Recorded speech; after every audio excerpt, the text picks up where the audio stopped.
Hamas leader Ismail Haniyeh has said earlier on this morning that Hamas is close to a truce agreement with Israel, adding that the group has delivered its response on negotiations to the Qatari mediators. And for more on this, I'm joined now by Eylon Levy, Israeli government spokesperson. Good morning to you, Eylon. Would you agree with that assessment? Are we close to seeing some kind of an agreement between Israel and Hamas?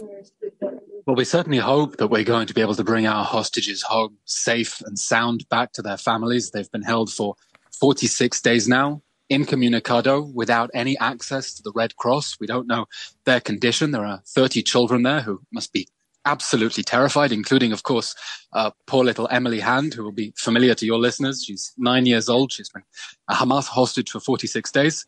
But you'll appreciate these are sensitive negotiations and human lives hang in the balance. And I think the less I say on live radio, the better. And let's all hope for good news. OK. To be honest, that is the most hopeful I have heard any Israeli spokesperson be on a truce, as it were, with Hamas.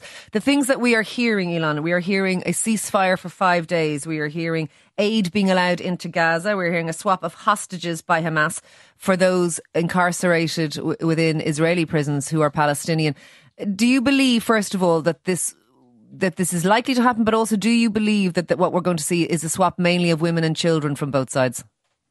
As I said, I can't get into the details of what may or may not be being negotiated, but we're doing everything we can to get those hostages home, those children, those women, those men as well, who've been held by Hamas for 46 days now in inhumane conditions. Our strategy has been to continue to put pressure on Hamas. You know, this is a genocidal terror group that on October 7th burned, butchered, mutilated, tortured, and raped their way through these people's communities. We know these are very dangerous people. We're terrified for the fate of the hostages, and we're doing everything we can to bring them home in tandem with our efforts to destroy Hamas. You will find no one here who is going to defend Hamas, but genocide. Genocide is something that Israel is being accused of in Gaza as well. Is it? No. Sorry. I should explain. On October 7th, Hamas committed an act of genocide. Yeah.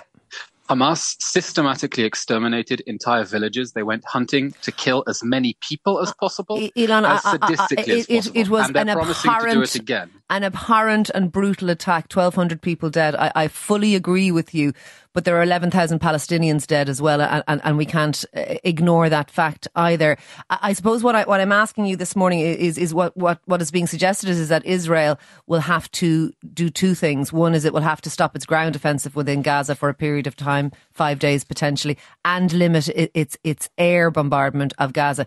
Is Israel willing to do this as part of that, do you believe? I'm going to say for a third time, the less I say about the details of the negotiations, the better. We hope to bring our hostages home. We hope to destroy Hamas in response to that horrific massacre, which they're promising to repeat. Okay.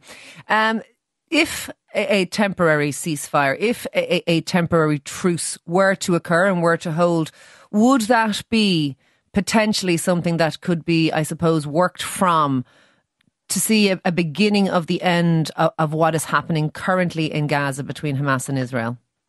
Well, we would certainly like to see this war end, but we want to see it end in a way that makes sure that Hamas can never attack our people again. This war cannot end with our hostages still in Gaza and Hamas still in power. Because as long as they're holding our hostages and as long as Hamas is promising to perpetrate more October 7th massacres, any end to the fighting that leaves Hamas in power is simply a guarantee that we're going to find ourselves in another cycle of violence again, and that it will be worse next time.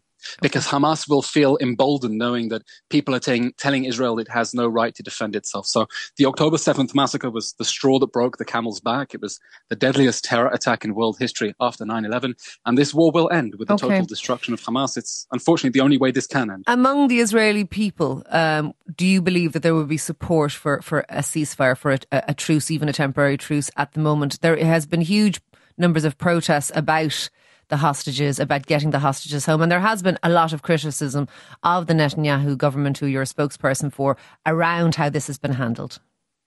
You know, Israeli society spent the last year, we spent the last year at each other's throats arguing about domestic political issues. And on October 7th, everyone dropped everything and mobilized to support this effort to bring our hostages home and to win this war against Hamas. You know, even the most left-wing people from the peace movement in Israel understand that there can be no peace as long as Hamas stalks the earth, as long as Hamas is promising to massacre more people, and as long as Hamas holds our hostages. So we're seeing really an incredible moment of unity in Israeli society as people understand. Unfortunately, maybe finishing off Hamas is something we should have done a long time ago. We didn't. It's something we've got to do now, and Israeli society is united with a very strong sense of justice and moral purpose right now.